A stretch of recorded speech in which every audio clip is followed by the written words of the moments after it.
Good evening, everyone, and welcome to our event, Andrew Yang on a Nation in Crisis. Our program this evening is the first of a fall series of programs at St. Olaf College on the topic of the presidential election and a nation in crisis, polarization, pandemic, prejudice. My name is Edmund Santuri. I'm a professor at St. Olaf College and Morrison Family Director of the college's Institute for Freedom and Community, the institute sponsoring tonight's event and the fall series just mentioned. The purpose of St. Olaf's Institute for Freedom and Community is to stimulate and support free inquiry and meaningful debate of important political and social issues among students, faculty, staff, and the larger public. By exploring diverse ideas about politics, markets, and society, the Institute aims to challenge presuppositions, question easy or comfortable answers, and foster constructive civil dialogue among those with differing values and contending points of view.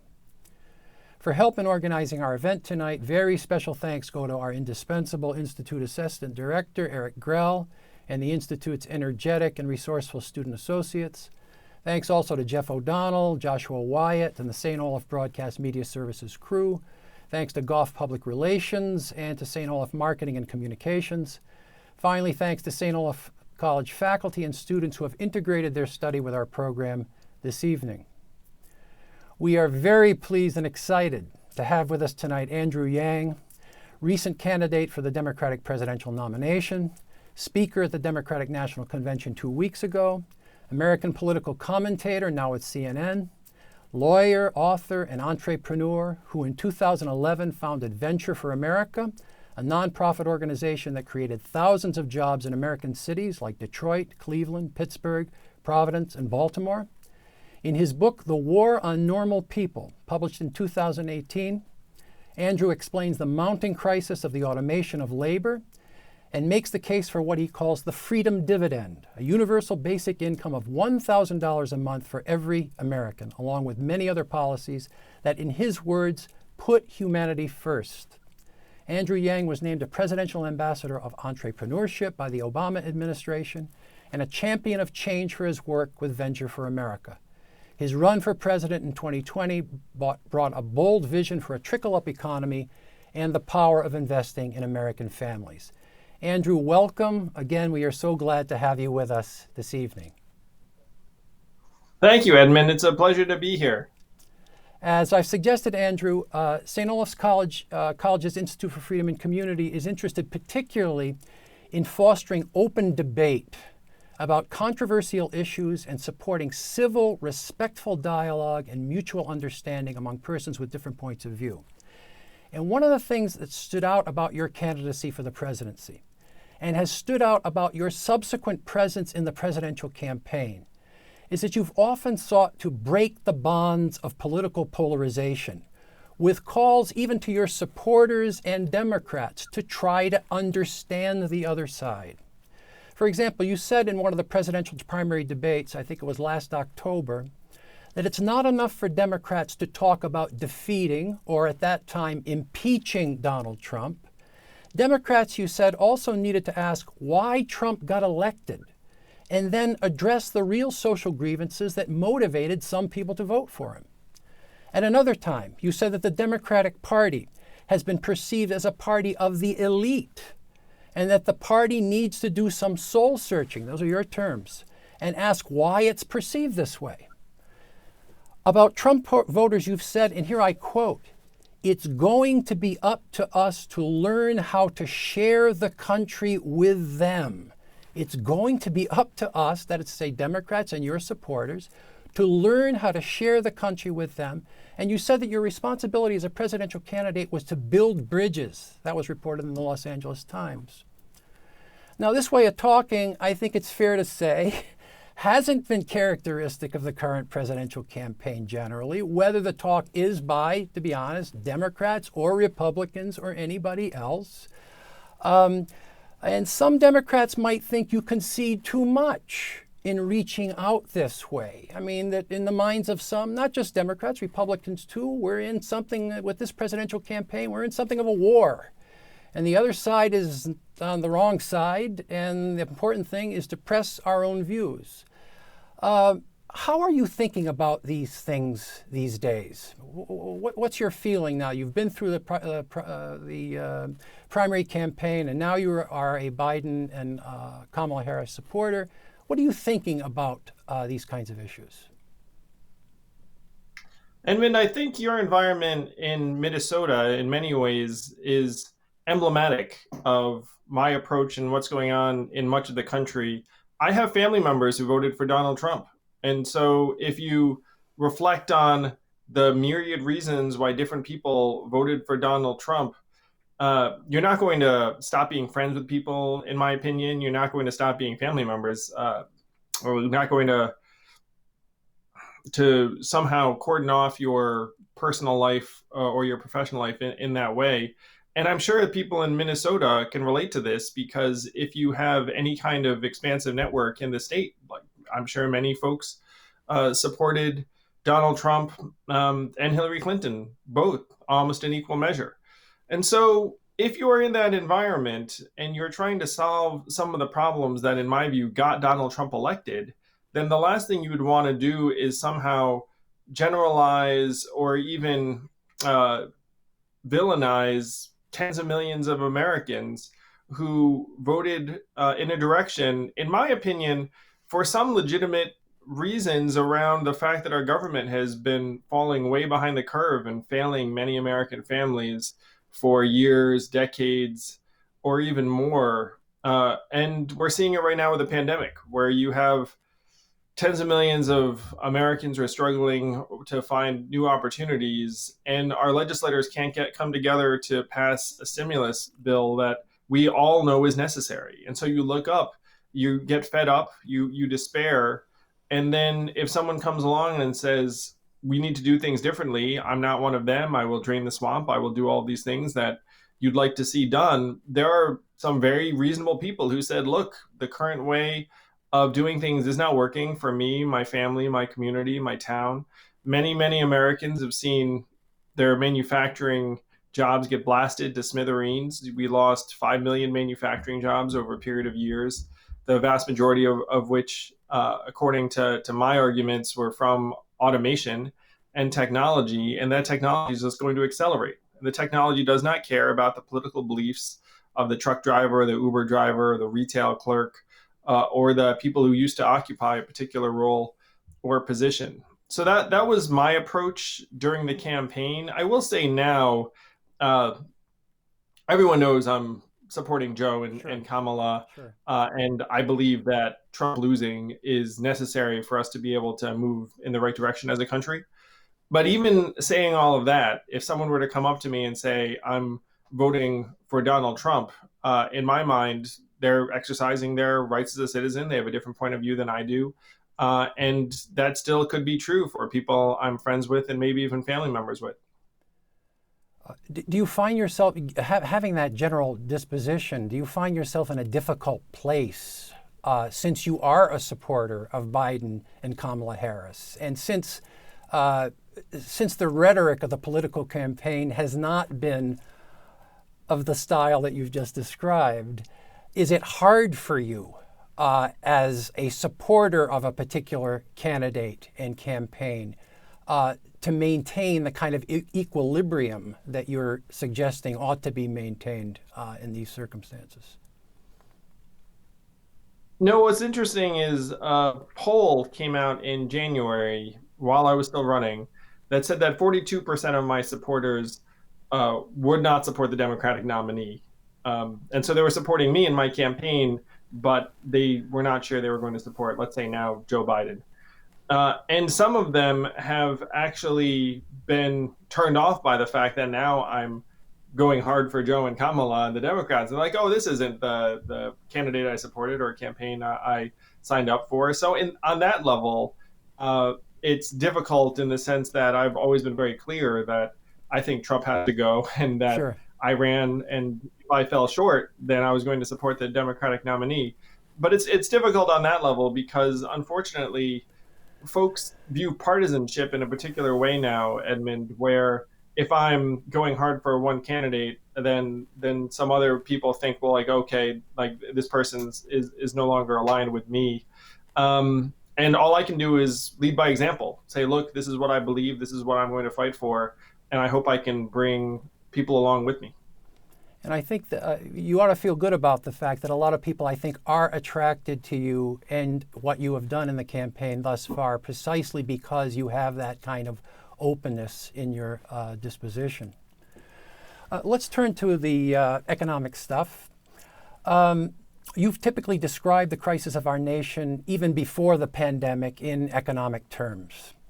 You've proposed universal basic income, originally in response to what you call the great displacement of American workers by automation and the consequent emergence of what you call a permanent shadow class. Again, your UBI proposal involved a freedom dividend of $1,000 a month for every American citizen over 18. Since COVID-19, you've restated that proposal and insisted that pandemic stimulus checks should be sent to households rather than businesses.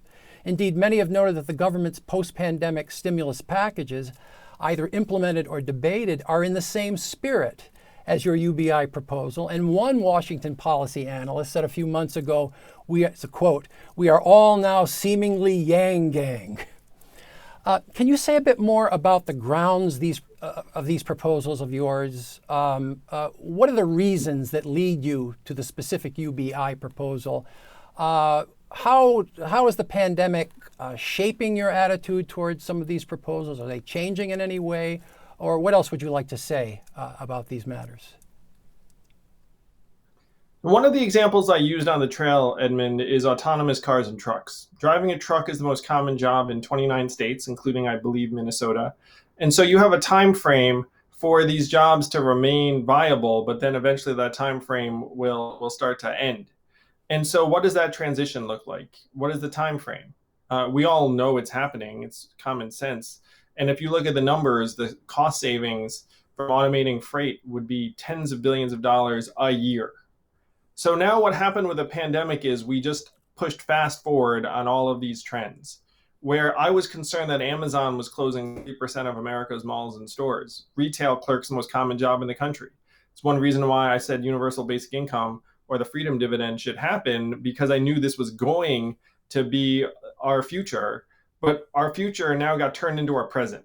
And one of the things that pandemic has done is it's taken 10 years of economic trends and compressed them into 10 weeks. And we have to face facts that what we're seeing right now is closer to the reality ongoing than it is some temporary state of affairs that will reverse itself. Economists are saying 42% of the jobs, the tens of millions of jobs that have been lost, are gone for good. So I was concerned about the fourth industrial revolution's impact on American workers. And I said, we need to get value into their hands more directly and more effectively. And now we hit fast forward on all of that.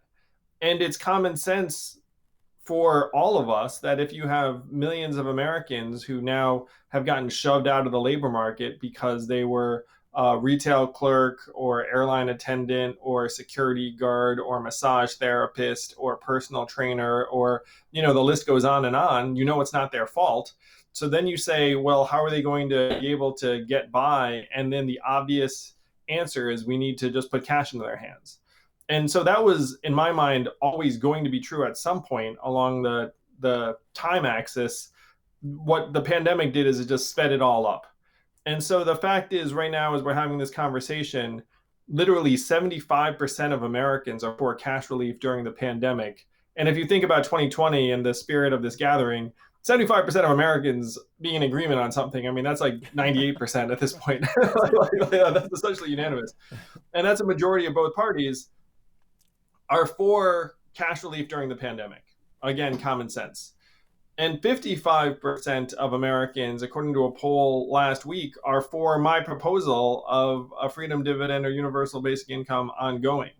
So what the pandemic has done is it's brought it into clearer focus for more people, and it's accelerated the time frame in very, very dramatic fashion. And now we have no choice but to get cash into people's hands as quickly as possible or witness the disintegration of many families and communities in real time.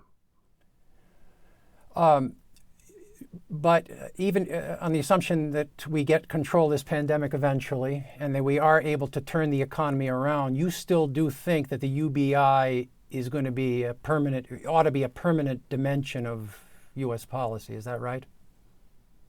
It's not going to go away. I do, Edmund. I do, in part because you have to take a look at the economic and technological trends that are picking up steam. And so even if I magically were to have a vaccine and it's distributed throughout the population, AI would still be getting developed, autonomous vehicles would still be getting developed. There's a new artificial intelligence program from OpenAI that was made public last week that can write journalistic pieces in conversational English. I don't know if you've seen that that set of stories, but imagine the effect that could have on jobs. So all of these technological trends are real and here, and the pandemic again has made the need clearer and sped it up, but the need was always going to be there. And my campaign was largely built upon the fact that if you're going to make this kind of move, you'd much rather do it earlier than too late. Because if you wait until it's too late and you literally have riots in the street, it's not like you can put the genie back in the bottle. Right now our civilization is fraying in ways big and small, and we have to try and knit it together. And we have to be realistic about what the means to knit us back together look like. And putting economic resources into our hands is going to be one of the most effective ways to keep us whole and keep more and more Americans from falling into irreparable despair and dysfunction. Yeah, it's really interesting. 3 criticisms I often hear of your positions, among a number. Never heard them before. No. Right.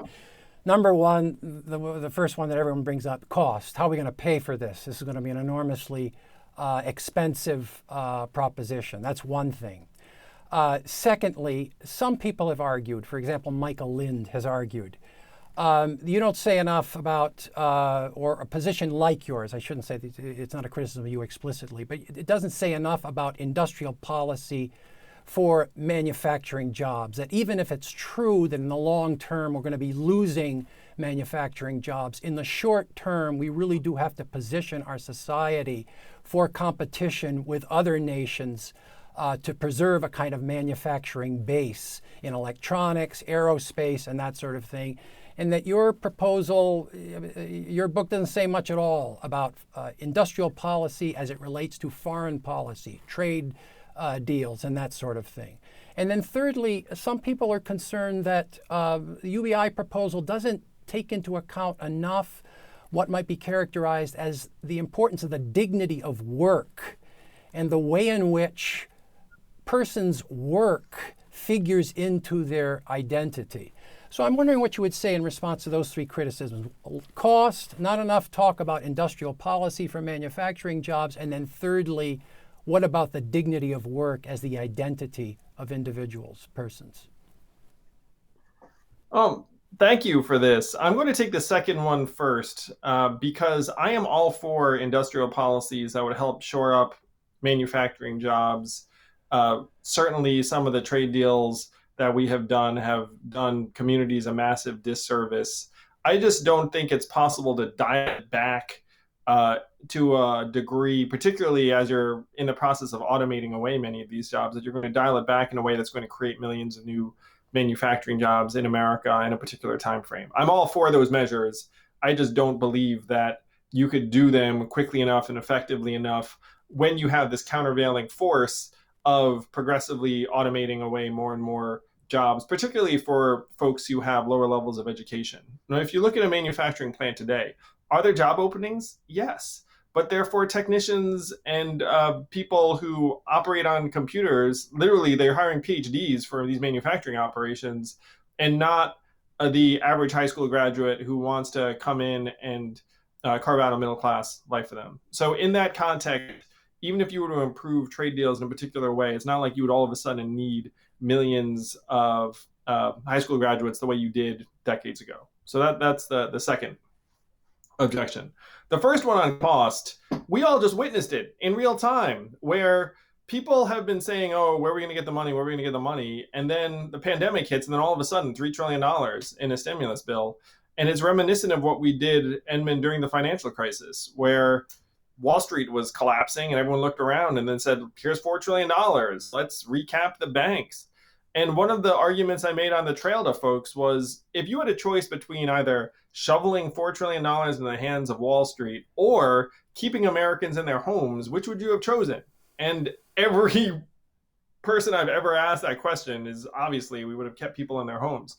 So it's clear to all of us that when Wall Street needs 4 trillion, we've got it. When the big companies need 3 trillion, they've got it. And then people look around saying like, well, where are we going to get the money for that struggling family in Minnesota or Milwaukee or wherever it happens to be? It's like, oh, we don't have money for them. We just have money for the biggest companies in our society. And oh, by the way, Amazon's paying zero in taxes. Same with Netflix. Like everyone's looking around being like, are we really going to make an insufficient money argument after all the things that we've seen? Especially because after the money gets put into our hands, it doesn't disappear. It goes right back into the economy, into car repairs and food and daycare expenses and local nonprofits in a way that end up revitalizing our local communities, creating jobs, and the economic value circulates over and over and over again. It's additive. If I slipped into Jeff Bezos's bank account and put another $1,000 a month into his bank account, how much effect would that have on the US economy? Literally nothing, because no one would even notice. I mean, the man's worth $200 billion. Is he going to notice if I change a digit in one of his accounts somewhere? Of course not. But if you put $1,000 a month in the hands of everyone watching this, and unfortunately at this point, 97% of Americans or 94% of us, we're going to end up taking that money and spending it directly in our local economies because many of us are living hand to mouth. So putting this money into our hands is actually a way to revitalize and even energize the economy. The value does not disappear. It saves us hundreds of billions of dollars on our health care, on mental health, on productivity, on incarceration. Things we spend billions of dollars on right now would be either spent more effectively or the cost would go down. So it's not like if you put this money into our hands, the money all of a sudden disappears. It doesn't. It ends up going to the best possible place it could, which is the citizens who are shareholders and stakeholders of the country. So that's one and two. And then the third is the meaning piece. So the thing people are missing with this is if you, again, put money into our hands, we end up putting that money to work in our communities. And does that end up creating more jobs at the local restaurant, tutoring service, nonprofit, daycare, garage, on and on and on? All of them end up hiring more because now we have an economy that's actually working for us. And so you can participate more meaningfully, and there are many, many more opportunities. It also recognizes the kind of work that my wife, Evelyn, does, which is she's been at home with our boys, one of whom is autistic. And right now, someone would look at that and say, well, how much is the market value of that job at right now? Zero. And then you'd look at it and say, well, that job has no value because we just have decided that being a mom is not socially constructive, which is obviously nonsense. It's ridiculous. And I would argue that that work is both immensely meaningful and also completely being ignored in terms of its value by our society. So the value of our work, I am in 100% agreement over the fact that Americans and human beings like to work and that we're going to find productive ways to spend our time. We just need to broaden what we mean by work to mean something beyond heading to an office or a factory for 40 hours a week.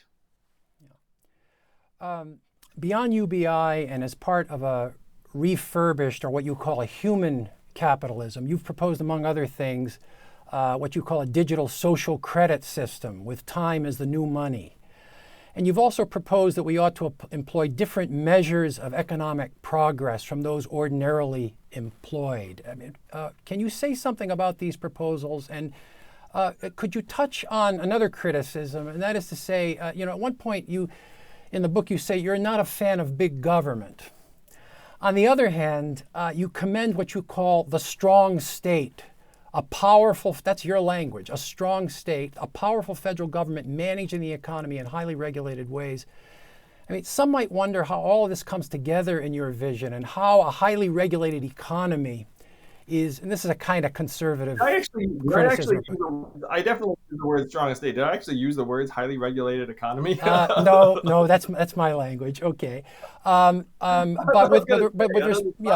you do say that you want a strong federal government managing the economy more than it is right now, or at least in different dimensions. I'm just wondering.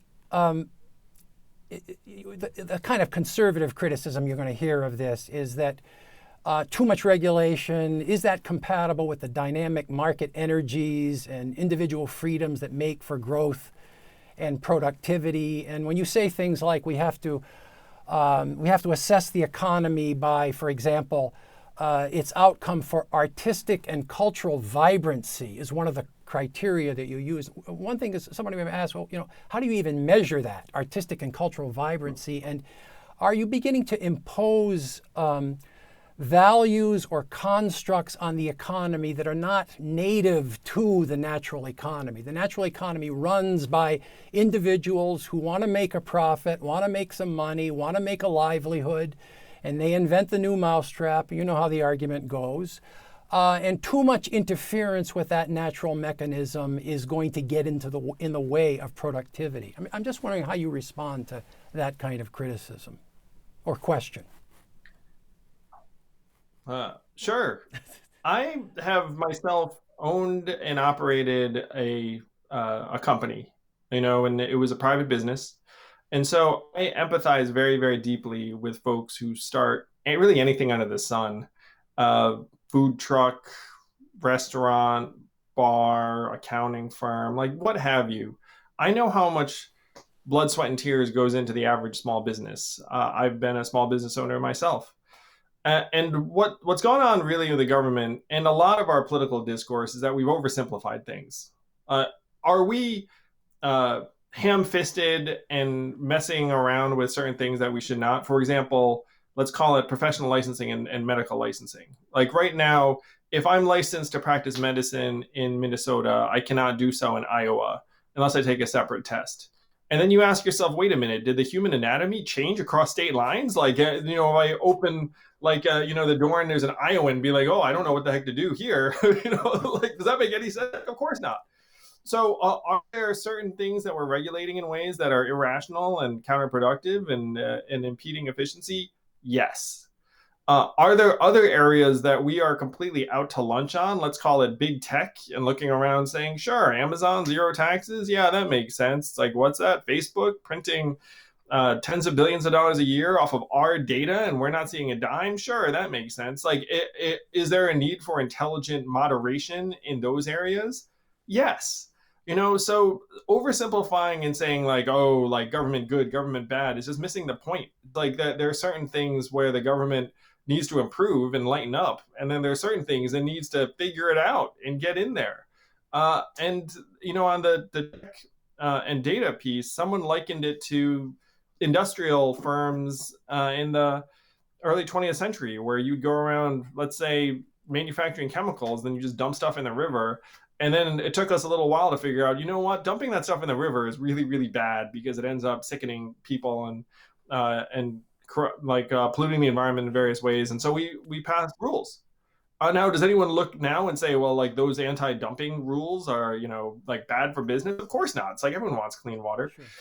And so we now are in a similar state, unfortunately, with a lot of the technology concerns where we just worshipped everything and said it's all an unadulterated good. What's that? Facebook, you're free, you're great, you're connecting people, even though there are now very clear negative effects for our democracy and our mental health and the surveillance capitalism economy where we're all just like rats in a maze getting digital breadcrumbs, put in our path.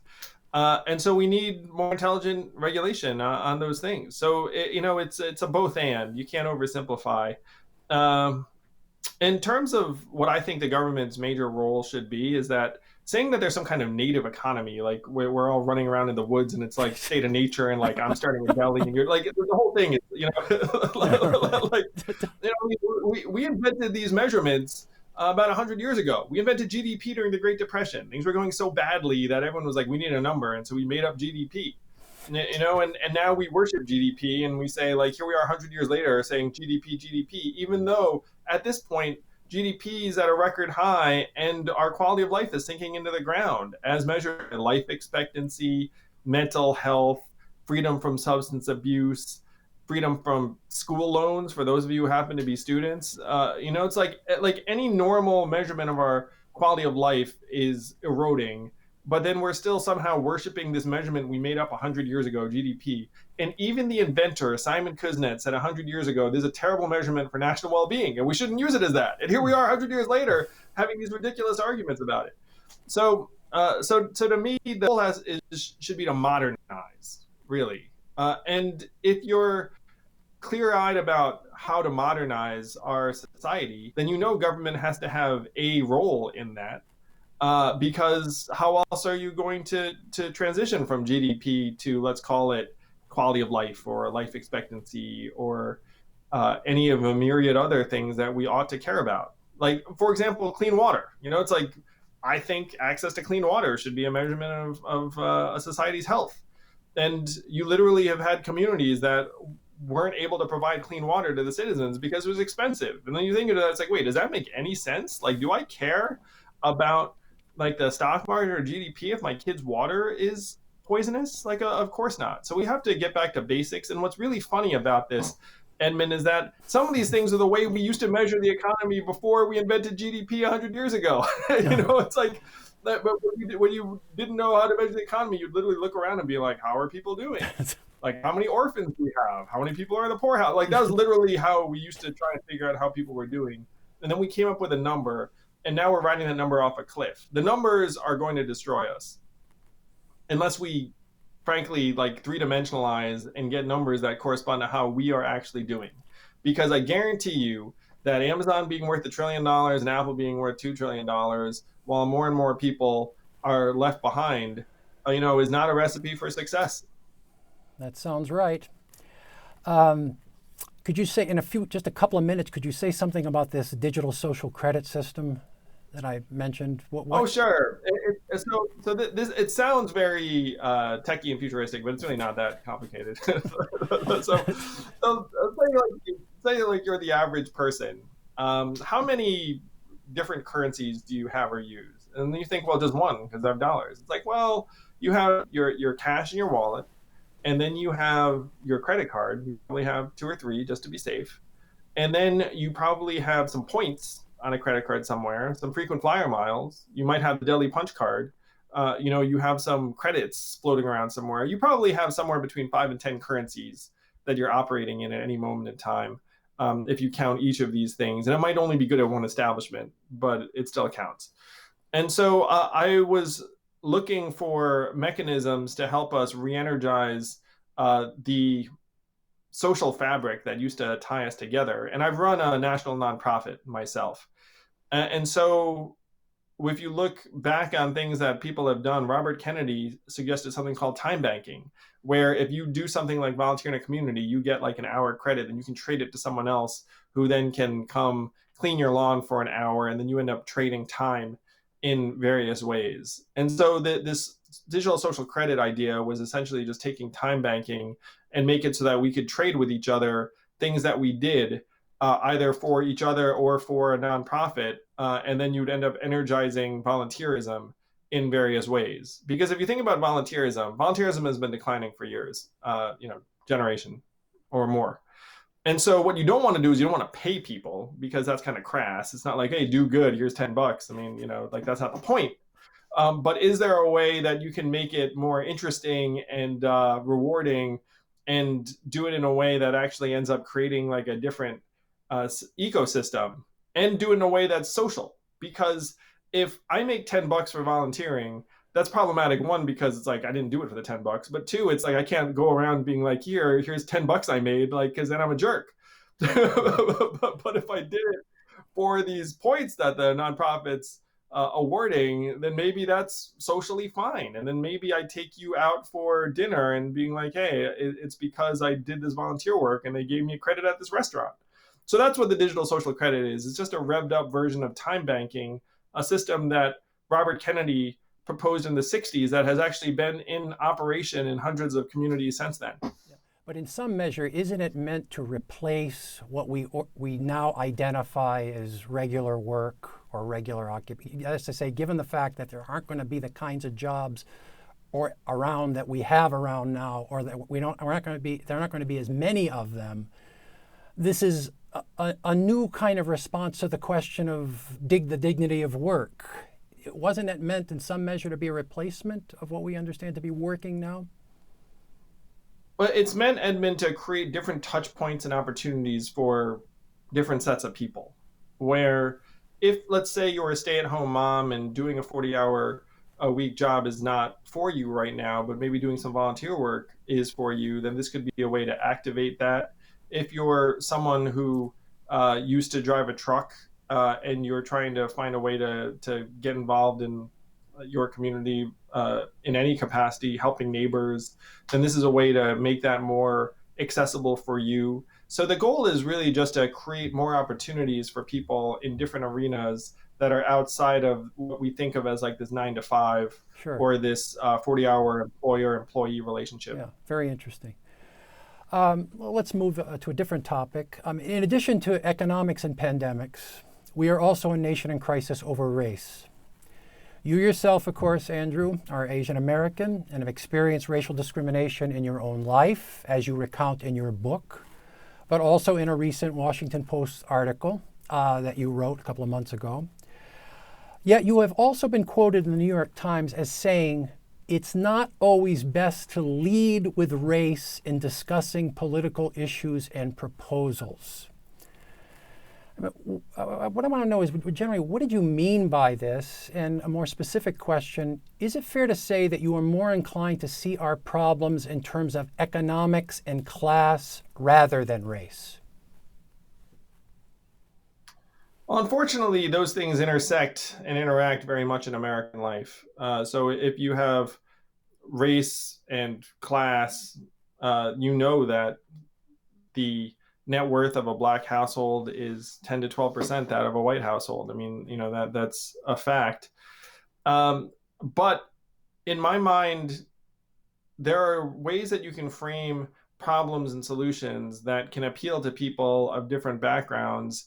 And that's a better way to forge policy that you can actually enact into law and get across the finish line. So we have a very diverse country. I'm Asian American. Thank you for noticing. We are something like 5.8% of the population, more in some places, less in others. And so am I very proud of my heritage? Yes. Am I very proud to be the first Asian American man to run for president as a Democrat? Yes. Did my campaign hinge on issues that affect everyone? Yes. Do I think that's a more effective case to make? Yeah, I do. I think that if we're going to solve these problems, instead of my necessarily trying to single out different groups that interact with that problem in different ways, we just say, look, we can agree that this is a problem that affects everyone, and that, like maybe my kid's drinking water is clean and yours is not. Like, I still care about your kid's clean drinking water, and that this is a better way to actually forge a different type of coalition to try and enact policy in a way that can excite people and people can see themselves in. So that they're mutually exclusive. And I love the spirit of this talk in the sense of we can see that there are different communities in this country and that interact with some of these problems differently, but we can agree that the problems and some of their solutions should be common ground that we can find. Let me probe this a little bit more deeply and focusing on some of the things you say in the book. You don't spend a lot of time on this question in the book, but there are 2 or 3 pages which sort of leap out, especially given the contemporary circumstances. And here's a quotation from your book. "If there is a revolution," you say, "it is likely to be born of race and identity with automation-driven economics as the underlying force." Okay, automation-driven economics as the underlying force. So that's one quotation. You go on to adopt Alec Ross's analysis of the Freddie Gray riots in 2015. Ross says this, I'm going to quote from him. You quote him in the book.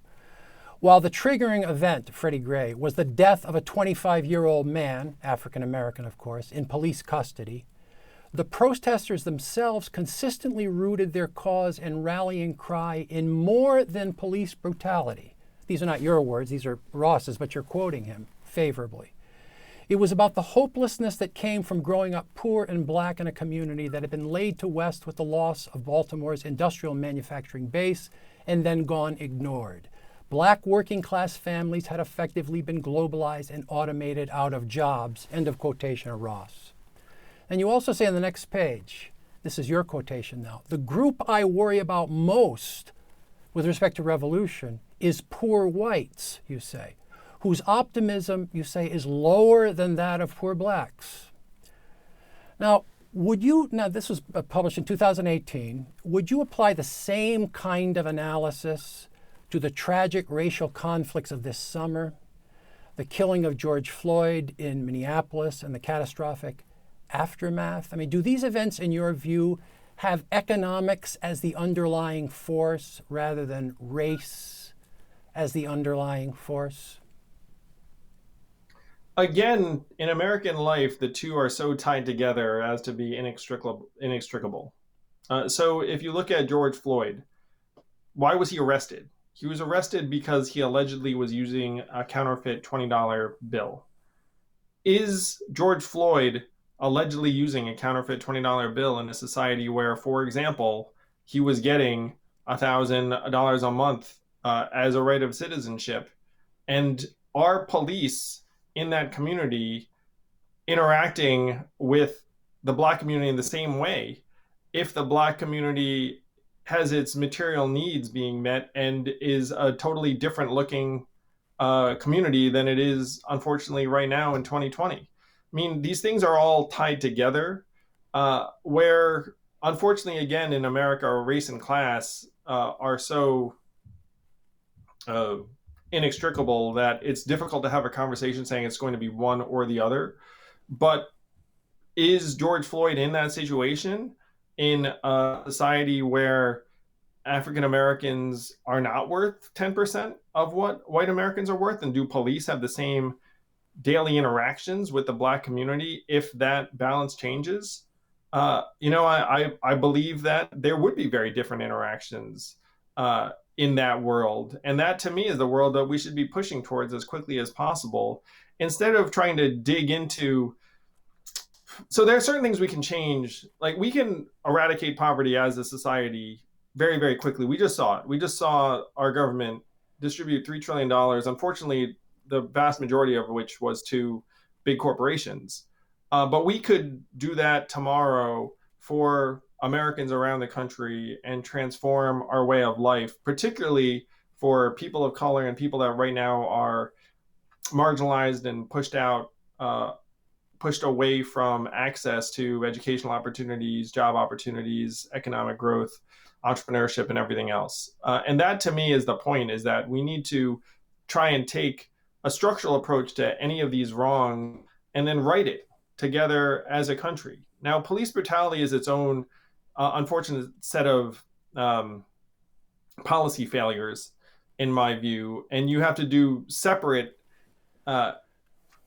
interventions to try and address that. So when you look at the information around police interaction, should you have different laws governing the use of force? Yes. Should you be requiring de-escalation? Right now, police get on average 58 hours of use of firearm training and then 8 hours of de-escalation training. So right now they're speeding up and escalating these encounters in deadly fashion, and they're not actually investing in trying to slow it down. Do you need to have more federal oversight, in my opinion, of many of these police departments? Because right now, if you're a local attorney general, you cannot prosecute police officers that you work with every day to make cases. Like, and if you talk to any attorney general, they'll say, yeah, it's very, very difficult for me just to turn around and then go against folks that I'm working hand in hand with every single day. So there are separate issues around police brutality that require different interventions, in my view, and the list can go on. I can speak to that at greater length. Would you say in those cases that race or racism is the underlying force rather than economics? I think that, again, I mean, if you're talking about a specific police officer's interaction with a particular black man, um, then you'd say race is the driving factor in that interaction. All right. So, what prompts this line of questioning is your claim that if there is a revolution likely to be born of race and identity with automation-driven economics as the underlying force, that suggests a certain kind of priority to economic factors in the way that's put. But what I'm hearing you say now is that it's more complex than taking your sentence out of context might lead one to believe. Yeah, no. I mean, again, in American life, the two are so bound together. It's difficult to give one primacy and priority. I would suggest that what we should be focused on is solutions, and the things that we can address are the inequities that we live with every single day. Like those are policy choices that we can address. Can we come back to the Washington Post article for a moment that was criticized by some members of the Sure. Asian American community? Could you just give us a description of what you were proposing in that article and why you got the kind of reaction that you did from some members of the Asian American community? What was the reaction and so forth? Oh, you having read my book, Edmund, you know that I had a set of experiences growing up that I think many Asian Americans can relate to. And the fact that anti-Asian racism has surged as a result of the coronavirus pandemic is heartbreaking and devastating. And what I suggested was that we need to do everything we can to help. That I think the way I ended the piece was we're not the virus, but we can be part of the cure. And to me, being part of the cure meant volunteering, donating PPE, in some cases serving as frontline healthcare workers, and really doing anything we can to help address the pain that this virus is causing and accelerate, hopefully, a conclusion to the pandemic. Now, some people interpreted my do more as somehow excusing racism against Asian Americans, which obviously, like to me, like that was an interpretation that didn't exist in the text. Honestly, like in my opinion, it's Sure. like I laid out very clearly that that we are just as American as everyone else, and we need to do everything we can to help. And then people took that and somehow um, uh, took that in a negative light, as if I was questioning our Americanness, which to me, I just assume obviously that we are just as American as everyone else, and the goal is to help. Yeah. Full disclosure here, by the way, my daughter is Asian American, so I'm highly sensitive to these matters myself. And quite frankly, when I read your Washington Post article, I did not react in the way some reacted. And so I think what you're saying makes perfect sense. Just one other related line of inquiry. There are other moments where some have expressed concern about your occasional attempts at humor that employ, with irony, stereotypes of Asian Americans, not because you buy into the stereotypes, of course, but as a way of being playfully satiric about the stereotypes. So when on the campaign trail you said things like you were Trump's worst nightmare, an Asian guy who's good at math, I mean, things like that. I mean, you've been criticized for this in a variety of different contexts. How have you come out of these exchanges with people? Have you changed your mind about any of these things? Do you have any regrets about how you've put some points? What's your reaction to that? Well, certainly, I respect anyone's point of view, and I also don't think that Americans are somehow unable to tell like a joke from from something from a more serious statement, or that they believe that a generalization applies to millions of Americans. Um, so I always believed that they were exposing some of the stereotypes and poking fun at them in, as you suggest, like a lighthearted fashion that's meant uh, to demonstrate the ridiculousness of trying to categorize again millions of Americans in a particular way. But if someone disagreed with my turn of phrase or whatnot, I would appreciate their perspective and point of view. Yeah. Thanks. The issue of race, Andrew, raises the question of how we can or cannot talk about sensitive topics like this one in a highly polarized political environment. Many think that we're experiencing a national crisis of incivility in our public discourse. Some worry about what they call cancel culture, the exertion of social pressure or public shaming or even coercion of a sort to prevent certain views from being expressed. A few months ago, then New York Times columnist Bari Weiss resigned from the Times because of what she felt were intensely hostile reactions by some of her colleagues to certain views she expressed in print. You tweeted a reaction to her resignation, a reaction that seemed supportive of Bari Weiss. As I'm recalling, you said something like, boy, if they can't hold on to Bari Weiss, then New York Times has got some problems, or something like that. I can't remember the exact words. Another example, a number of famous intellectuals on both the left and the right signed a public letter that appeared in Harper's Magazine protesting against what they perceived to be a cancel culture, again, that presumably reigns in the media, in the entertainment world, in corporations, and in the academy. Individuals being fired or disciplined or otherwise socially punished for what they say or write. More generally, what do you think about the various controversies surrounding cancel culture? I use that phrase in quotations. That is to say, certain persons refer to that as a problem. What are you thinking about that as a general condition of our society, particularly in this very intense time that we live in? I think that cancel culture is an outgrowth of the nature of social media. And a futurist named Jaron Lanier, who actually helped design the internet, said that negative sentiment spreads more powerfully and quickly on social media than positive sentiment. And if you reflect on your own experience, that is correct. And so if you have someone make an offensive or inflammatory statement, or even a statement that's interpreted as offensive by a certain group of people, then the negative sentiment around that builds up very, very quickly and powerfully because of the medium at this point, because of the nature of communication, because of the speed. And if you can imagine, I'm old enough, Edmund, no offense, but you're certainly old enough to remember Thank you. like the time before social media where, if someone made a statement that wasn't great, like there wasn't the same kind of speed of reaction because maybe, like literally like news cycles took days or something along those lines.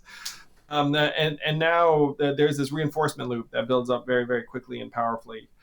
So I think it's a function of the media that we use. And it's one reason why, for young people here too, you're concerned about a mental health crisis among young people in particular. It's also an outgrowth, unfortunately, of social media use, where it's demonstrated to be bad for the mental health of teenage girls in particular.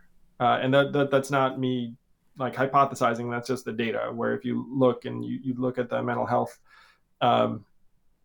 patterns and levels for different groups of Americans over time, use of smartphones and social media have elevated levels of depression and anxiety for teenage girls in particular. So for our culture as a whole, it has also had very damaging effects. And a lot of it is just trying to feed endorphins. Part of the reason why this tribalism you're speaking of seems so powerful, and one reason why I appreciate the spirit of this talk, is that social media has also ginned up those reward functions where you feel like, hey, I'm part of this team, and like you're part of the other team, and we're gonna win, and you're gonna lose, and you're terrible, and we're great, and the rest of it. These are human impulses that our current means of communicating with each other are now elevating. And so if you ask me what do I think of cancel culture, I think that it is a natural and unfortunate outgrowth of the elevated animus that comes with our use of social media. And I think we need to try and parse out what is a legitimate consequence for someone making a comment that you don't like. Like if someone makes a comment that you don't like, is that a job losing offense? Generally not. Like that. Generally, that's not fireable. And so that to me is the kind of standard we should be using by hearkening back to a time before social media. Do you think this is a problem for democracy?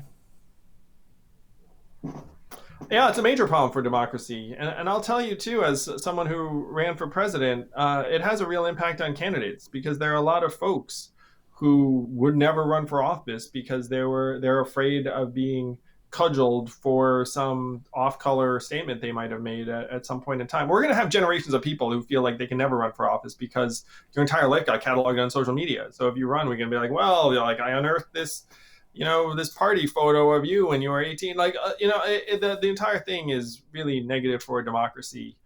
We have to try and humanize our approach to elections and our government. And humanize right now, unfortunately, is the opposite of what we're doing. Right now, we're trying to turn people into um, automatons in various ways. Yeah. One line that jumps out from your book related to these matters is this, and I quote, you're thinking about the conditions of revolution again. You say, contributing to social discord will be a climate that equates opposing ideas or speech to violence and hate. Righteousness can fuel abhorrent behavior, and many react with a shocking level of vitriol and contempt for conflicting viewpoints and the people who hold them. And you offer that set of observations in the context when you're worrying about the possibility of and the conditions of revolution.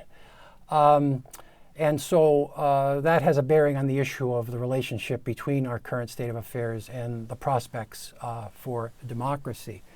I'd like to also note here, too, that in a certain sense, this is an ongoing problem. And I'm recalling here the great early 19th century French commentator on America, Alexis de Tocqueville, who identified this kind of social censorship as democracy's peculiar form of tyranny. He says in Democracy in America that we don't do it in the way they did it in Europe. That is, we don't repress in quite the same way. Everyone has their formal freedoms, but it's also communicated to certain people that if you talk a particular way, you will from here on in be a stranger among us. And that's what de Tocqueville identifies as the peculiar form of tyranny in a democracy. When was that written again, Edmund? Early part of a long time ago, too. Early part of the 19th century, 1830s, something. I'm not remembering the exact. Wow. Yeah, right. Yeah, no, that's what I thought. I thought it was in the 1800s. Like that. That was true of us then. Yeah. Holy smokes. 200 years later. Well, you read American history, and my goodness, there are earlier times when the discourse didn't seem all that open to mutual comprehension. So anyway, a few other questions before we go to general Q&A. Problem of social media, which you've already identified. You've said also that Facebook has failed to take responsibility for its content. And you also introduced a data dividend project that compensates citizens for social media's selling of private data. Can you say a bit about these matters? How many of you watching this have actually read the privacy agreement for Facebook or Instagram or Snapchat or any of the other social media companies you likely use? TikTok, I guess, at this point. I'm sure you haven't. No one reads them. And so you just think to yourself, well, this is free and let me move on. But then you have to ask, how the heck is Facebook now worth $650 billion? And they're worth that much because they're selling and reselling us. Their customers are not us. The customers are the advertisers. And they're packaging and repackaging us for tens of billions of dollars a year. You're not seeing a dime. You're paying with your democracy and mental health and free will. And so what's the plan? Like, how are we going to fix that? And so what I'm suggesting as an intermediate step is, look, we should at least share in some of this tens of billions of dollars in the interim while we move towards a more intelligent data bill of rights for Americans. So I'm now championing this referendum in California in November, which actually sets out a bill of rights for citizens. I think we should take it national. And the fact is, right now, all of this has happened on top of us, and we're none the wiser, where this data dividend should have existed for quite some time. Facebook should be paying you. That's like the shorthand, really. It's not enough that like Facebook's free. You're actually paying a very heavy price right now. We all are. And so Facebook should be sharing the wealth. The tough part for a lot of these tech companies, Edmund, is that they've essentially become our digital commons, And our federal government is obviously decades behind this curve, so they don't know what's going on. And so the tech companies have just been like, let me just avoid government and do my thing over here. And doing my thing involves trying to monetize us and our data to the highest level possible. They're very successful at it, and we have to try and take back what is rightfully ours, which is our data and our free will. Yeah, interesting. Another question before we go to Q&A. You had some concerns about how your candidacy was treated during the presidential primary campaign. For example, as I recall, you had a dispute with MSNBC about how that network handled its sponsored Democratic presidential primary debate. As I'm recalling, another candidate, Tulsi Gabbard, expressed similar concerns about the process. And generally speaking, the concern being that candidates who are relatively new to the public are having a harder time being heard in debates or covered in different contexts and so forth. I mean, given your experience, what would you say about the nation's process? I mean, this is a difficult question for you since you are now supporting Biden and Kamala Harris, but just generally, what would you say about the nation's process for selecting presidents? I think it could use some work.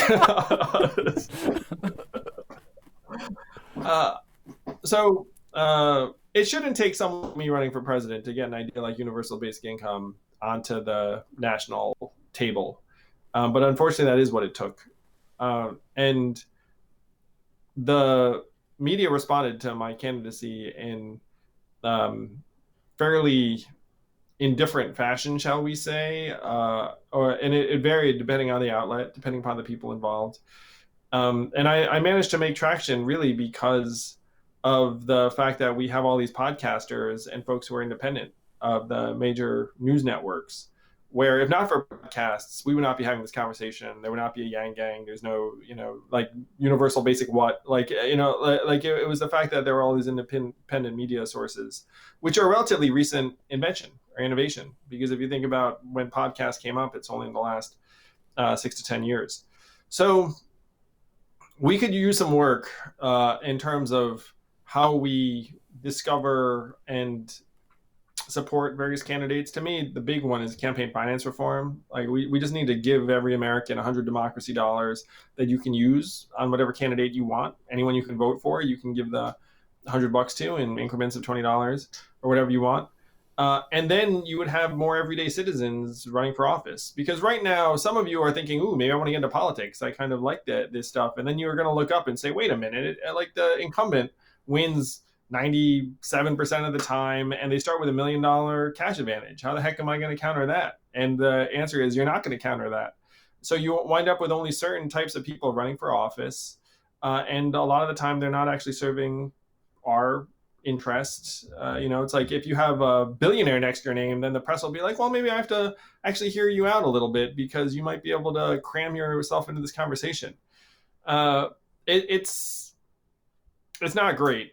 I'm very passionate about trying to reform our democratic institutions so that they work for us and you better, because the American people can feel we can feel the disconnect now. We can sense that our legislators are not actually responding to us anymore. They're responding to another set of interests. And that's true at the presidential level. It's true at the congressional and federal level. Is there anything to the idea, in your view, that it's probably a good thing that newcomers have to prove something in a way, that they got to show that they've been through the process once or twice to sort of have their mettle tested to see whether they got the character to lead the nation, something along those lines? Is there anything to that you weren't, because of your relative youth and the fact that you had not been out there in the public having to sort of mix it up with people all that long, that you maybe needed to spend a little more time doing that before you were in a good position to become president? Do you think there's anything to that? So two things, Edmund. Number one, I'm not thinking about myself. I'm thinking about the local congressional candidate who was completely uncovered by the local media because the incumbents don't cover that person, and that is happening right now as we speak to hundreds of candidates around the country. Sure. So you can look at the presidential level, but it's even more pressing at the local level, where there are so many candidates that get zero coverage because the media doesn't want to cover them. or because they're friendly with their local congressperson, and the local congressperson is going to get really mad if they write an article about the challenge. So that's the more important issue in my mind. Yeah. At the national level, the presidential race, I wrote a piece which you probably read because you're very thorough. But it's not just about like the new person on the block. Someone like Joe Sestak, who ran an aircraft carrier group in the Gulf, was a decorated military officer, as a PhD from Harvard, was a congressman from Pennsylvania, a swing state, and then he declared for president, and the press wouldn't give him the time of day. Most of you even listening to this are like, Joe who? You know what I mean? And Joe's been in public life for decades, if you include the fact that he was this 4-star naval officer. So, the media has its own take on things, and it's not simply new versus not new. Interesting. Okay, I think this is time for general Q&A. So we're going to start fielding some questions from the audience that were received online, either before the event began, but in real time too. So let's see what we've got. This is a question from Talia Williams, a St. Olaf class of 2024 from the St. Olaf campus. Here's the question. Does that make you a freshman? Sorry, I'm like, yeah, we have very precocious students at St. Olaf College. What do you think is the first step Joe Biden and Kamala Harris, if elected, should take in order to unite our nation? On the assumption they win, of course. As a side note, would you accept a cabinet position if offered by the Biden-Harris administration? Thank you for your time. Well, thank you for the question. I would almost certainly accept a cabinet post if it gave me the chance to solve some of the problems I ran on. I mean, I am a parent and a patriot, and I just want to try and help. So if they give me a chance to help, sign me up. I think Joe and Kamala would very naturally do this, but they would go to the country and say, look, if you didn't vote for us, we're going to be here for you. We're just here to try and fight for Americans, and it doesn't matter whether you voted for us or not. And then they have to try and get some genuine help to American families' hands in a way that we can all experience it and touch and feel it and know that our government did what it could to try and dig us out of this hole. I think that they will do those things very naturally. Certainly the first is going to be second nature to both of them, knowing both of them the way I do. And if we have any kind of functional Congress, we're going to get real help across the finish line, because Americans are suffering right now. So those are the two big things I'd want to see them do, and they would do them. It's one reason why I'm supporting them. And am I hearing you say that they would support UBI? Well, I know Kamala is on board for cash relief, because if you look at her Senate bill that she's co-sponsored with Bernie and Ed Markey, it's $2,000 a month for the vast majority of Americans. So I know Kamala is on board. But is this a permanent? Is this a permanent condition, or is it just to bail us out of the pandemic? Employment returns to pre-pandemic levels, Edmund. So it would be measured in months, maybe years. All right. But Kamala's already on that bill, so Kamala's already on board. And then Joe is a very pragmatic sort, and will figure out the best approach. Okay. This question is from Amila Dorniak from the course at St. Olaf, Education 346. Given that the U.S. law prohibits K-12 schools from asking about student immigration status or basing decisions about whom to educate on immigration status, does the U.S. owe undocumented students an education? Do you want me to repeat that, or well, if you look at the facts here in the U.S., you have over 10 million. I think the number is over 12 million undocumented Americans. There are many households that are mixed status, in the sense that you might have a child who is a citizen and then parents are not, or you might have dreamers in the household who came here as kids. So that there are so many different circumstances and situations in hundreds of thousands of American households. And from my perspective, we should be trying to educate any one of them who shows up to public school and wants to be educated, because that they are here right now with us, and we're much better off if they're educated rather than not.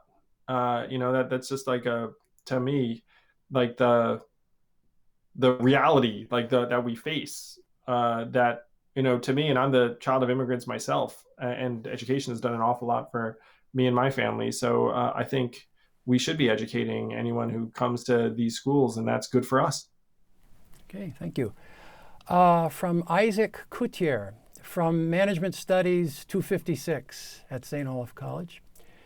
How does your model of UBI not lead us to a socialistic and possibly even a communistic society? We already have welfare, Section 8 housing, EBT, etc. Why would we not focus on making these already existing programs better and more effective, rather than burdening the taxpayer or devaluing our own money? Giving everyone money for no reason contradicts our capitalistic American dream society. Why would I even leave the house if the government is going to send me money no matter what? It defeats the purpose of working hard and leads us to a society that eats out of the palms of big government. Wow, so interesting, so lengthy. I'm going to point out to this student that there's a state that has been giving folks a dividend for years and decades, and it's immensely popular. It's a deep red state, and it's based on oil money. This petroleum dividend in Alaska has been going on right now. It's something like $1,500 a person. So if you're a family of four, you get $6,000. And it has done what you'd expect, which is it's improved children's health. It has improved savings rates. It's immensely popular in a deep red state. And so if you look at what putting money into people's hands actually does in real life, it's not socialism, it's capitalism, where income doesn't start at zero. Because if you put this money into folks' hands, again, they're going to spend it right in their communities. It's going to create jobs, as it has in Alaska, and it stood the test of time for, at this point, half a dozen different governors. And the conception of work as, if I have a certain amount of money coming in, then I will not work a day of my life.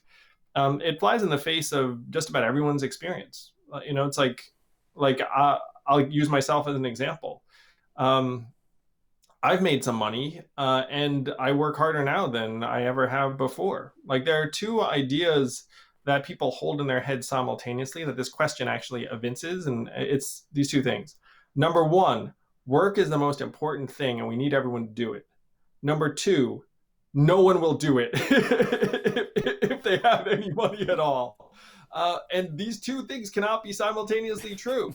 If it's really important to us and we all need it and want it, then we're going to do it, even if we're not going to starve to death if we don't do it. As a matter of fact, we'll do different types of work that we're more excited to do, because it's not like there's a boot on our throat forcing us to take whatever job that the marketplace will provide to us. So if you think about a world where we're getting this dividend, is it good for business formation, creativity, entrepreneurship, risk-taking? Yes. And in the absence of this kind of measure, you're going to see that we already have the most winner-take-all economy in the history of the world right now, and it's just getting more extreme. Apple, $2 trillion. Jeff Bezos, $200 billion. Imagining that we're still operating in the economy of the 70s in 2020 is ignoring the reality, the numbers. We have to make this economy work for us, and this is the most effective and real way to do so. Thank you. This is from Jonah Forsyth, class of 2023, from Northfield, Minnesota. George Washington said, quotation, "However political parties may now and then answer popular ends, they are likely in the course of time and things to become potent engines by which cunning, ambitious, and unprincipled men will be enabled to subvert the power of the people and to usurp for themselves the reins of government, destroying afterwards the very engines which have lifted them to unjust dominion." End of quotation of George Washington. What are your thoughts on the two-party stranglehold? And could this issue be solved through ranked choice voting, congressional term limits, or other solutions to try to create a government that more closely resembles the will of the people? Wow, who asked this question, Edmund? Jonah Forsyth, class of 2023. Jonah, you are spot on. We need to have ranked choice voting. The two-party duopoly is separating us and doing us less and less of a service. We should have congressional term limits. If you look up at our legislators, the average age is 62. Nancy Pelosi, I believe, is 79. And Mitch is like 77, 78. I mean, you do have essentially a gerontocracy right now in the United States of America. And it's in large part because 95% of incumbents win. So if I get into Congress, I can pretty much stay there forever because you can't beat me. And I've got my 7-figure cash cushion. And so like no one can touch me.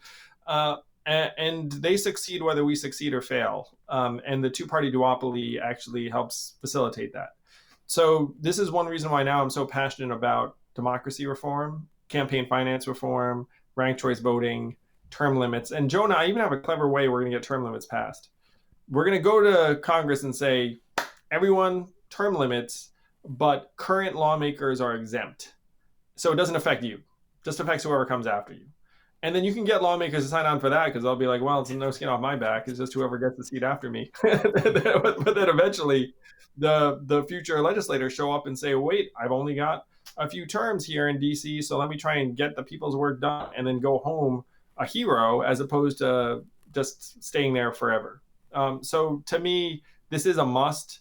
And the two-party duopoly, right now, self-identified independents outnumber either Democrats or Republicans in this country. And that's not demonstrated in how we're operating our government. There's nothing in the Constitution about two-party system. There used to be more. They used to be different. There used to be the Whigs. But right now, the mechanics make it nearly impossible to have a viable third party unless we get something like ranked choice voting across the goal line, which is why I'm championing ranked choice voting at every turn. And if you don't know what ranked choice voting is, you'd love it because it means that you can vote for whoever you want and you never need to worry about quote unquote wasting your vote. And it'll make our politics much more dynamic and responsive. It will also make politicians more answerable to not just the extreme wing of their own party. Thank you. This is a question from Kirsten Brecky Albright, class of 1990, St. Olaf College, from St. Louis Park, Minnesota. How do you incorporate the case for reparations into your freedom dividend proposal? Racial justice and economic justice demands a reconciliation to the deep divide and historical disparity between black and white folks' capacity to gain and maintain wealth. What solutions would you have put forth as president? So reparations at the center. I 100% agree with the case for reparations. And there's a bill right now in the House to study what that would look like, which I'm also supportive of. If you look at our nation's history, was it built on the backs of slaves? Yes. Is that debt measured in the hundreds of billions of dollars, trillions of dollars, if you were to attempt to monetize it? Yes. And so to me, the freedom dividend, where everyone gets a certain amount of money, is going to be something that helps get us to a point where we can actually meaningfully grapple with reparations and the legacy of slavery in this country. And that would be the goal. That would be the right vision. The great thing about the freedom dividend, even though it seems like everyone's getting the same amount, the fact is a given amount of money, let's call it $1,000 a month, it's more meaningful to people that have lower levels of access to capital education opportunities. And so it would disproportionately benefit communities of color and women and other people in our society that right now are more commonly marginalized. But that does not remedy all of the inequities, particularly the historic legacy of slavery. And so you should consider reparations as a separate policy and item to hopefully address. Thank you, Andrew. Next question is from Max Bradley, class of 2022 from St. Olaf College. And I might add that he is one of our Institute student associates. So good to see Max posing a question. What steps do you believe ought to be taken to protect digital privacy rights from the threat posed by state-sponsored mass surveillance and the profit motives of tech giants? It's a great question. Certainly, right now, I mean, they're both very, very serious concerns. The tech giants are running roughshod on any notion of independent data dignity that we might have. I mean, they're literally selling and reselling us all right now to the tune of tens of billions of dollars a year. $200 billion a year is what our data is generating. And again, we're not seeing a dime. So I'm right now, as we speak, fighting for a law in California that will help give people the right to opt out, the right to know what's going on with our data, the right to turn it off. And the goal is that California legislation ends up being a model for national legislation. That's what I'm going to be for, to help on the big tech side. And it's key. We have a real opportunity here, and we have to seize it. So if you were here in Minnesota, which I suppose most of you are, you should be asking, as soon as we get this law across the finish line in California, why doesn't Minnesota have the same law? You know who's thinking about it? New York. Do you really want California and New York to be ahead of you, Minnesota, in terms of protecting people's data rights? Illinois Facebook users just got something like $400 a piece because they had a data rights law on the books, and then Facebook scanned people's facial features without telling you. And so now they have to pay Illinois Facebook users $650 million. Why is that not Minnesota? Because you didn't have the law on the books. So, this is like a local effort. So that's the big tech side. The national surveillance side, it's a whole nother ball of wax. And it's something we need to do more to get our arms around. We should be fighting for a principle of anonymity around a lot of this, because we're in an age where, frankly, our data is going to get picked up in various ways because there's just going to be more cameras around and the rest of it. So we should have a right to anonymity where our government is concerned, unless there is some kind of behavior that we're evincing that requires them to know that it's us. So that generally would correspond to some crime or malfeasance on our part that would activate them having the ability to identify us in that way. That's something we should be fighting for at the federal level. Thank you, Andrew. This is a tough one from Megan Hansen, class of 2023 from St. Olaf College. Where do you draw the line between individuals expressing different opinions and the expression of hate speech and ideals that promote violence? How bad does an opinion have to be in order to receive consequences? Who would decide that? And how would you go about the condemnation of hate speech? There are a couple of different venues you're talking about. So let's say it's a Facebook post. There are different standards in my mind for a Facebook post. There might be other forms of individual speech, because Facebook is a private company and Facebook can have its own standards and say, you know what, like, you have terms of use here, and like it says no hate speech, and so we're going to categorize this as hate speech, and then guess what, you have to do it someplace else. Like that to me is a very reasonable standard that companies adopt in a variety of ways. And then there is the public forum, where at what point is the behavior illegal, either civilly or otherwise. And there is case law about what kind of speech is allowed and not allowed in that context. And a lot of it is around the line that this questioner is describing, which is whether it's an incitement to harm or violence. Like I can call you nasty names and that's not illegal. But if I am inciting violence against you, then that is actionable. And so to me, that should be the standard that we're using. And there is case law around the legal standard. The dicey part actually becomes what we're talking about on the social media networks, because they have a different standard than the legal standard. Okay, thank you. This is a question from Michael Paredes, class of 2022 from St. Olaf College. In your opinion as an entrepreneur, how can government help entrepreneurs, particularly minority entrepreneurs, succeed in an economy that is transitioning to automation? I'm very passionate about this because I love entrepreneurs and I love people from um, underrepresented communities who start businesses. I worked with entrepreneurs myself. I don't know if people know this about me, but like I worked with entrepreneurs for years and years.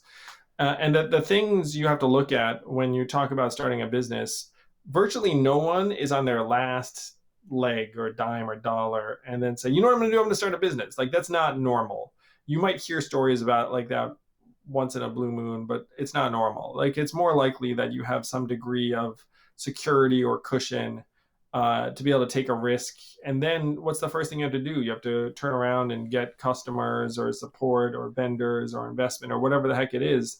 And all of those things become harder if you're, let's say, part of a community where there's not as much wealth or advice or guidance or mentorship or people who've done it before you. And so for a minority entrepreneur, it's that much harder in many, many circumstances. And if you ask me what we wanted to do to change it, you'd want to invest at every level.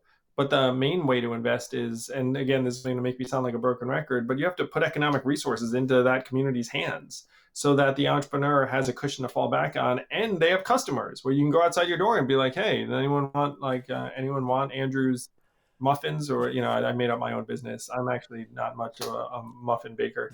It's like uh, but like the point is that my business needs customers. And so if you ask me how to get, let's say, Black entrepreneurship off the ground, it's put money into Black people's hands so that Black people can patronize Black-owned businesses. Great, thank you. This question is from Anthony Reeson, class of 2017, now from Mason City, Iowa. While social media has a lot of very negative side effects, it also has allowed support groups, for example, for LGBTQ individuals to develop and connect people to role models they may never have found in their daily life. Social media is not inherently negative, but it amplified human emotions and traits, and the inflammatory ones that tend to be louder and more divisive. While there are a lot of changes that need to be made to social media platforms specifically, but should there not be an effort to cultivate a social contract appropriate on social media and indeed an education on how to interact with social media? I agree with everything that fine alum just said. And I would be the first to cop to the fact that I use social media a great deal. Along with podcasts, social media helped drive my campaign.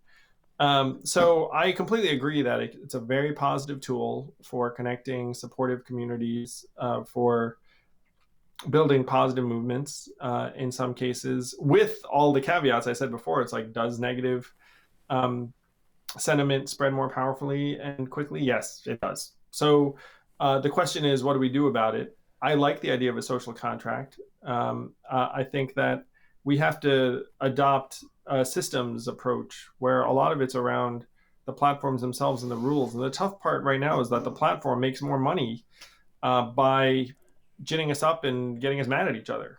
That's just the simple truth. So that's what you need to change. You want to change the incentives for the platform, and then you want to change our incentives too. Because right now we also benefit more by ginning people up against each other, unfortunately, whether it's likes or ad dollars. This one from Chris Frick, class of 2019, now from Minneapolis. I hesitate to send this question, but we'll read it. Be honest, Andrew. Be honest, Andrew. Did you know who Alexis de Tocqueville was before tonight? Yeah, I remember he was a French commentator who went around and just marched around the colony. I mean, they weren't the colonies. I think they were newly independent. But yeah, he made these great observations about America that stand up decades and centuries later. Alexis de Tocqueville, sure, he's famous. Thank you. This from Erica Collin, class of 2024 from St. Olaf campus. What advice would you give to any students looking for careers in politics? My advice would be to try and find a local candidate that you can help, because I'll tell you, good people are worth their weight in gold on a campaign, and local candidates have very, very small, lean teams. So if you show up and just start helping out in some way, and you're good and reliable and professional, and they'll notice you very, very quickly. They'll give you more stuff to do.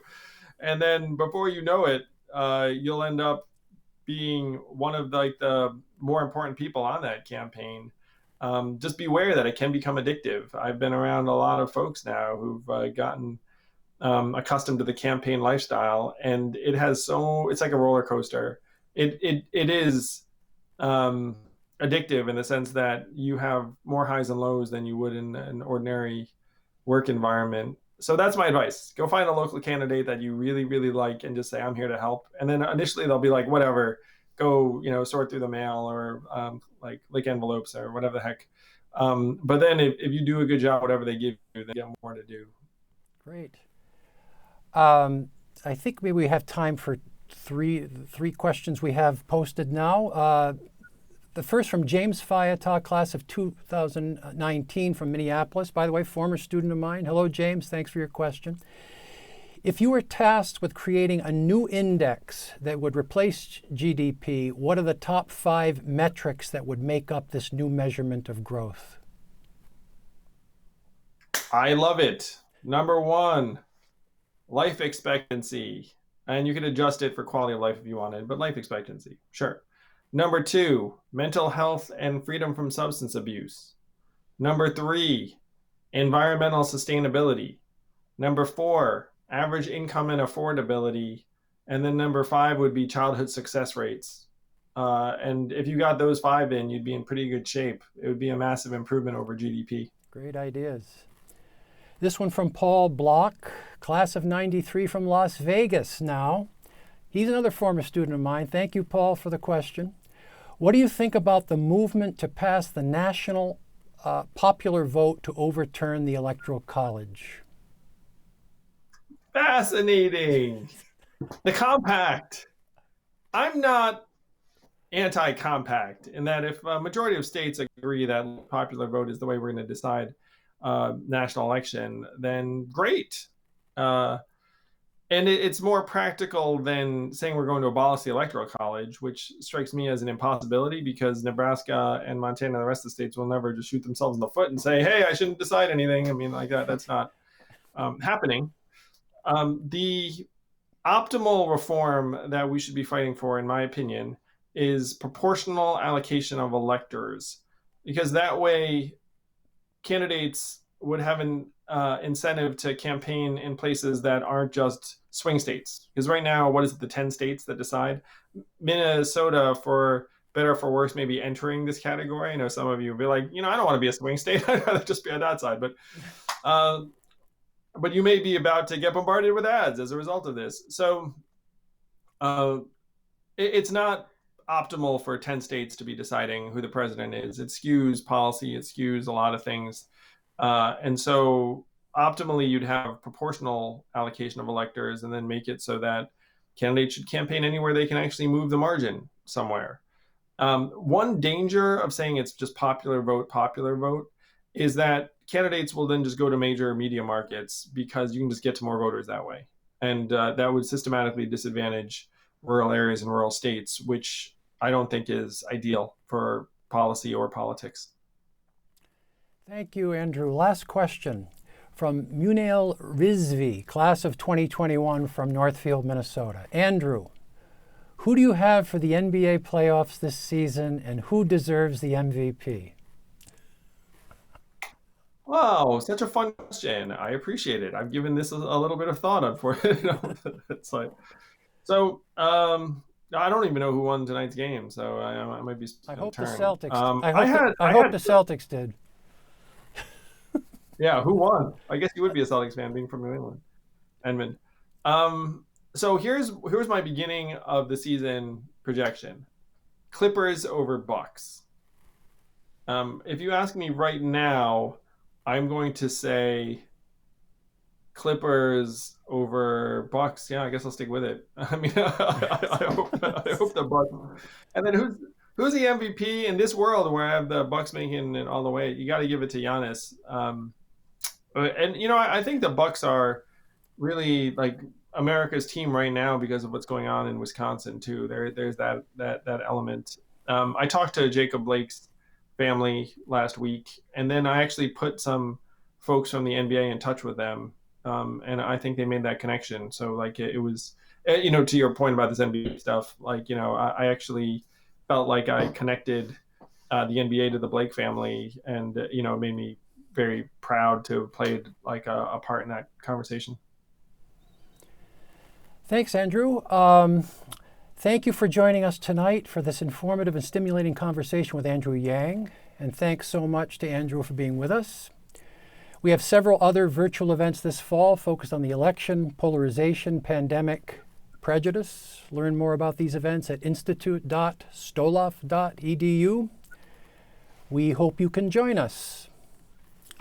We will now transition to an exclusive session with Andrew Yang for current St. Olaf students, faculty, and staff. For the special people. Oh, I'm kidding. Please visit the link at the bottom left of this page and log in to access the event. Again, thank you for joining us tonight. We hope to see you soon. Thank you, everyone. Be safe out there and love the spirit of this event. Let's try and bring people together. There's enough people trying to tear us apart. So let's bring it together. And thank you for everything you do. Whatever you do, just get out there and vote. Or mail it in. You don't even have to you don't have to get out. You can just vote from home. But do vote, and if you're a young person, we need you. We need you to clean up this mess we have left you. And I feel terrible about the fact that the world is such a shambles for the next generation. Thank you, Andrew.